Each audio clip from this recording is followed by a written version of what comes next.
قدمنا مقترح والتصور عام لفيدرالية اليسار الديمقراطي. هذا التصور الذي يشمل جميع الجوانب، ولكن يتميز عن كل التصورات الأخرى بنقطة مهمة، وهي أننا ألححنا على أن البلاد تمر بأزمة ثقة عميقة، ثقة في المؤسسات، ثقة في الأحزاب، في النقابات، ثقة بالخصوص وأخطر من كل شيء في المستقبل. فالمغاربة متخوفون على مستقبل أبنائهم، ولذلك لا بد في رأينا من أن تعطى الأولوية لمبادرة جديدة لإعطاء جرعة من الأمل، لفتح فرصة جديدة من خلال الإصلاح السياسي والدستوري، والخصوص من خلال إجراءات أولية أهمها إطلاق سراح المعتقلين وتصفية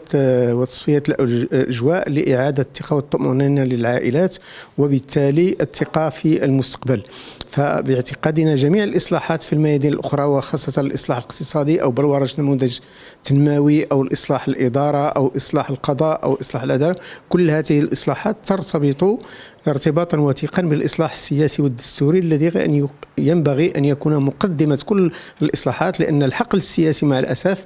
ما دام يعاني من الانحباس وما دمنا ندور في الحلقة المفرغة، فلا سيكون له دائما تأثير سلبي على جميع القطاعات الأخرى.